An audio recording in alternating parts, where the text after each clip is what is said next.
Bonjour à tous. La France est en deuil, la France est en guerre, la France est aussi en état d'urgence. Et pour essayer de comprendre ce qu'est ce fameux état d'urgence, on est ici dans les salons de la préfecture avec le préfet de région, Michel Delpuech. Bonjour. Bonjour à tous. Alors, est-ce que vous pouvez nous expliquer d'une manière assez pédagogique qu'est-ce que l'état d'urgence, qu'est-ce que ça vous permet de faire vous et nous, qu'est-ce que ça change dans nos vies quotidiennes? L'état d'urgence est un régime juridique qui est issu pour le moment d'une loi de 1955, mais chacun a bien compris que le président de la République voulait faire évoluer et moderniser ce cadre juridique au niveau constitutionnel, mais à l'heure actuelle une loi de 1955 qui permet de renforcer, pour faire simple, les pouvoirs de l'autorité administrative afin d'avoir des réactions plus rapides et surtout dans l'amont. Alors par exemple, les pouvoirs sont renforcés pour contrôler les rassemblements de voies publiques ou les interdire. On a un cadre juridique plus... Oui, vous pouvez faire un couvre-feu par exemple. On peut faire un couvre-feu. Il n'y a pas matière pour l'instant localement. Il n'y a pas matière, mais j'ai rappelé évidemment qu'on en a le pouvoir juridique. Il y a les assignations à résidence décidées par le ministre de l'Intérieur.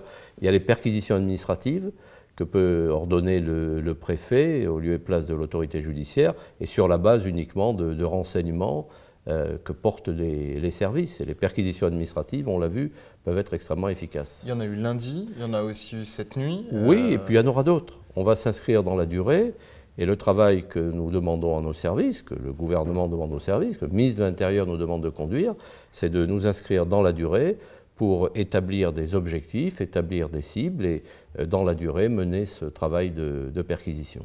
Sans aller trop loin, les cibles prioritaires, puisque vous avez globalement les premières perquisitions qui ont eu lundi ont permis de trouver des armes sur des individus présumés de trafic de drogue, de trafic d'armes et de liens avec la djihadosphère. Si vous voulez, c'est ça vos cibles? Les cibles, c'est évidemment ce qui est en lien avec la menace qui pèse sur nous et avec ce qui s'est passé dans notre pays.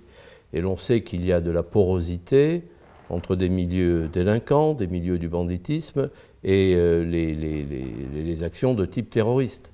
Les armes, il faut se les fournir, on ne les trouve pas en supermarché. Donc ce lien, l'argent, on peut se le procurer par du trafic de stupéfiants. Donc c'est fait partie un peu du cœur de cible.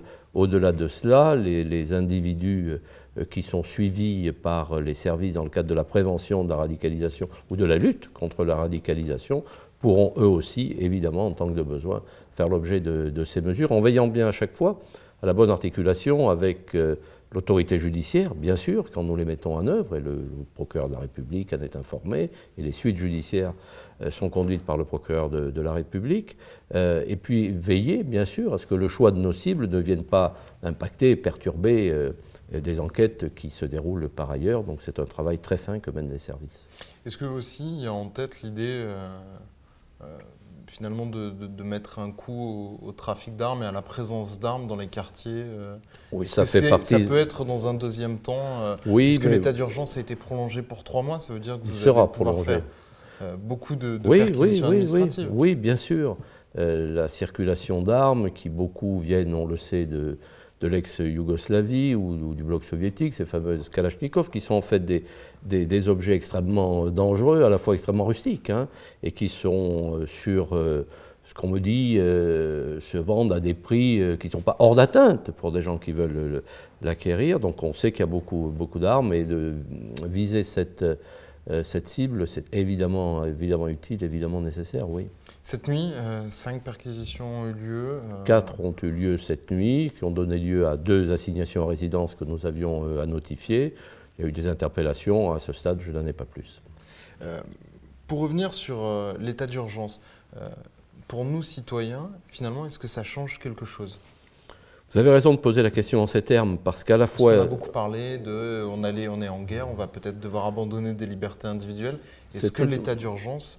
Alors l'état d'urgence, encore une fois, donne à l'autorité publique des pouvoirs accrus, notamment, par exemple, pour limiter la liberté de manifestation, voire interdire certaines manifestations. Et j'ai dit que j'interdirais toute manifestation susceptible de porter atteinte à l'unité nationale en fonction du thème choisi ou des protagonistes. Donc on peut aller plus loin et plus vite que dans le droit commun. Les assignations à résidence, les perquisitions administratives sont des mesures dérogatoires au droit commun. Donc il y a plus de pouvoir pour l'autorité publique. Mais dans le même temps, une des bonnes réponses et même peut-être la réponse suprême au terrorisme, c'est que la vie continue et que notre pays continue à exprimer son amour de la liberté, son amour de la vie, et que les rassemblements festifs puissent se tenir, que les spectacles puissent se dérouler, que les matchs de football, que les matchs de rugby se tiennent. Ce qui m'amène à la question que beaucoup de Lyonnais se posent aujourd'hui, doit-on maintenir le 8 décembre à Lyon ? La fête des Lumières est une fête... Qui en plus va du 5 au 8. Oui, est une fête emblématique à Lyon, ça je l'ai très bien perçu à mon arrivée. Évidemment, j'avais entendu parler de la fête des Lumières qui fait partie un petit peu de l'identité de Lyon. Je sais aussi les grands rassemblements de foule auxquels cela donne lieu, avec les risques qui s'attachent à tout rassemblement de foule. Donc il faut que nous en discutions avec M. Gérard Collomb, le sénateur-maire, pour prendre la décision adaptée. Il n'y a pas absolument de hâte non plus, même s'il ne faut pas traîner pour décider, mais je souhaite qu'on le fasse avec beaucoup de sang-froid, de maîtrise, et je crois que j'ai parlé d'unité, de rassemblement, de sang-froid. Là, il faut approcher ce sujet avec sang-froid, peser le pour, peser le contre, et peut-être trouver, il y a peut-être des adaptations dans l'organisation de la fête, je ne sais pas, on va en discuter. Allez, on arrive à la fin de cet entretien sur TLM, mais on continue tout de suite sur lyoncapital.fr. De retour, donc toujours dans les salons de la préfecture. Ça pourrait être quoi les aménagements du 8 décembre? Parce qu'on a entendu hier sur TLM l'adjoint à la culture, Georges Kepenekian, qui est en charge du 8 décembre, dire que ce serait difficile de maintenir la manifestation en l'état. Qu'est-ce qui pourrait être aménagé? C'est aux organisateurs de nous dire, peut-être la question de la durée, peut-être certains rendez-vous.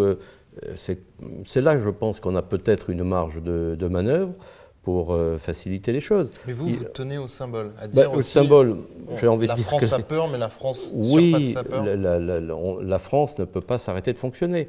Moi j'ai été, évidemment ça ne m'a pas surpris, mais lorsque le président de la République hier au Congrès a évoqué la tenue de la conférence de Paris ou la tenue des élections régionales, il a employé des mots extrêmement forts pour montrer que notre France républicaine est plus forte que ceux qui veulent l'atteindre et que ça serait s'abaisser devant ceux qui nous menacent, nos ennemis, parce qu'il faut employer ce terme, si on renonçait à l'élection régionale, c'est-à-dire au cœur de notre démocratie, c'est-à-dire à l'exercice du suffrage universel, ou si notre pays n'était pas en capacité d'organiser la COP 21 à la fin de ce mois et début décembre. Et je pense que c'est à l'aune un peu de ces grandes orientations qu'il faut approcher, oui, le dossier lyonnais. En tout cas, c'est en cet état d'esprit que je l'approche.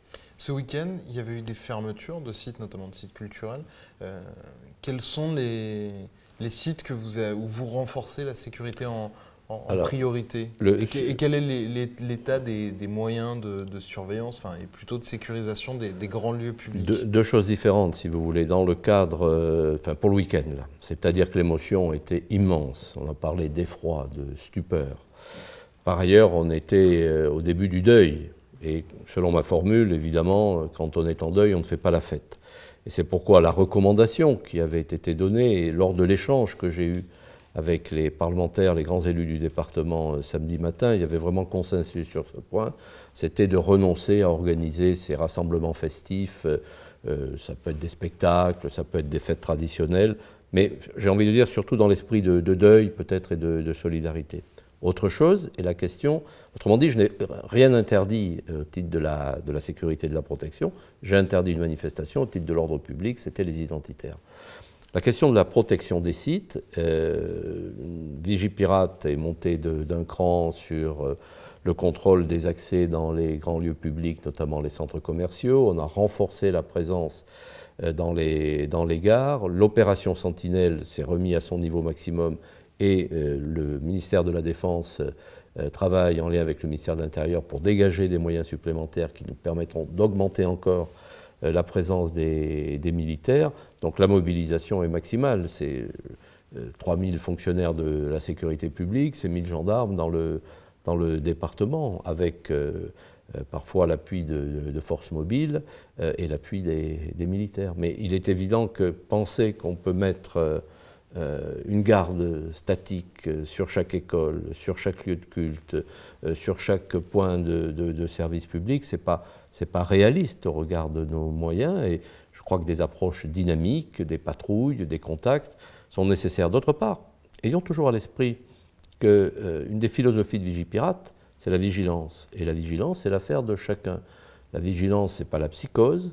mais c'est la lucidité et le sang-froid. Donc chacun doit faire attention. Moi, j'ai beaucoup apprécié, par exemple, la réaction du centre commercial de la Part-Dieu, qui a monté de 2 crans la présence de ses collaborateurs qui assurent la sécurité et les contrôles d'accès. C'est ce qu'on demande aux uns aux autres. De même, les entreprises dites Seveso, c'est d'abord à elles-mêmes de prendre les mesures renforcées pour contrôler les accès. C'est d'abord leur responsabilité. DigiPirate, c'est ça. Quelle est la réalité de la menace en Rhône-Alpes et plus particulièrement à Lyon, puisqu'on présente souvent Lyon comme le deuxième bassin de vie où il y a le plus de radicalisation après l'Île-de-France. Est-ce qu'il y a une menace particulière qui est plus prégnante sur Lyon que sur le reste de Rhône-Alpes ou sur l'échelle du territoire? 2 ou 3 idées. D'abord, la menace, elle vise notre pays tout entier et pas telle ou telle partie du pays. En deuxième lieu, c'est vrai que les gens qui veulent attaquer cherchent des cibles emblématiques. C'est ce qui s'est passé à Paris, des lieux où il y a beaucoup de fréquentation et non pas des lieux isolés. C'est une deuxième réalité.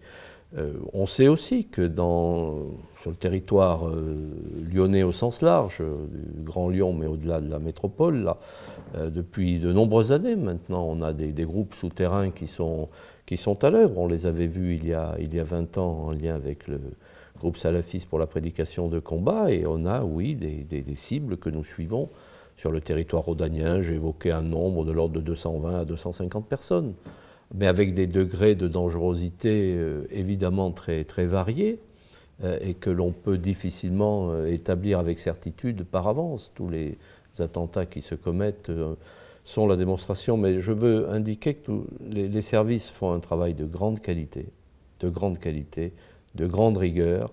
La perfection dans le domaine, hélas, n'existe pas. Elle n'existe dans aucun pays. La preuve des attentats, il n'y en a pas que sur notre sol, mais vraiment ce souci d'un suivi fin de proximité, c'est ce qui nous anime. Ça a été renforcé par M. Bernard Cazeneuve depuis l'été 2015, avec un système très, très intégré de suivi. D'autre part, le gouvernement a fait voter par le Parlement des lois extrêmement importantes. Je pense à la loi sur le renseignement, qui donne un cadre juridique à des outils indispensables qui étaient utilisés dans un cadre très flou. Donc l'arsenal juridique a été renforcé, la méthode a été resserrée. Elle est à l'œuvre ici dans ce département comme ailleurs, et j'y veille très, très personnellement et avec beaucoup de soin, du moins je le pense. Dernière question, elle concerne notre cohésion nationale. On avait vu après Charlie Hebdo que tout le monde n'était pas Charlie. C'était remonté d'ailleurs jusqu'à la préfecture après les minutes de silence qui avaient parfois été chahutées dans certains établissements scolaires. Hier, il y avait la minute de silence en hommage aux victimes des attentats de Paris. Qu'est-ce qui vous est remonté de la part de l'Éducation nationale? Il n'y a pas eu d'incident pendant la minute de silence. Il y a eu peut-être des moments un peu plus compliqués à l'ouverture de l'école, le temps de l'explication, de l'échange. Mais ça reste très, très, très marginal. Mais globalement, la situation, à un an, vous sentez le pays plus différent. Mais il faut bien voir que certains, alors évidemment avec une pensée assez limitée à mes yeux, évidemment, ou même totalement scandaleuse, pouvaient dire oui, mais la cible c'est des juifs, donc c'est pas moi. La cible c'est des flics, donc c'est pas moi. La cible c'est Charlie, ils l'ont bien mérité. C'est des paroles abjectes, mais qui tendent à dédouaner en disant la cible, ça ne peut pas être moi. Or, ce qui s'est passé vendredi 13, c'est que la cible, c'est tout un chacun. C'est tout un chacun, sans qu'on puisse faire référence à une prétendue explication ou justification de ce point de vue. Ça touche sans doute plus profondément et davantage encore la totalité du territoire. La question de l'unité nationale et du pacte républicain, elle est majeure, elle est essentielle. On voit bien qu'on est dans un temps où les choses se sont parfois délitées, qu'on a des logiques identitaires qui s'expriment comme d'autres groupes, qu'on a ici ou là des propos qui en fait engendrent la haine du blanc, la haine du juif, la haine du chrétien, la haine du musulman. Il faut vraiment que tout cela cesse, que l'esprit de concorde, l'esprit d'unité, l'esprit de fraternité, comme je dis souvent, l'emporte et ne pas croire que ce qui se passe n'est pas un problème religieux, c'est un problème de terrorisme djihadiste à des fins politiques. La cible, c'est le système démocratique et républicain dont la France donne un peu la quintessence, elle qui est la patrie de la Déclaration des droits de l'homme et du citoyen d'août 1789, elle qui porte les valeurs de liberté, d'égalité, de fraternité, de laïcité, et c'est ce système-là qui est visé. Donc c'est en défendant ces valeurs qu'on apporte la bonne réponse aux adversaires qui nous visent. Merci beaucoup, Monsieur le Préfet, d'avoir répondu à nos questions, d'avoir pris sur votre agenda très chargé en ces jours agités. Et je vous en prie. On se retrouve demain pour une nouvelle édition. Au revoir. Je vous en prie.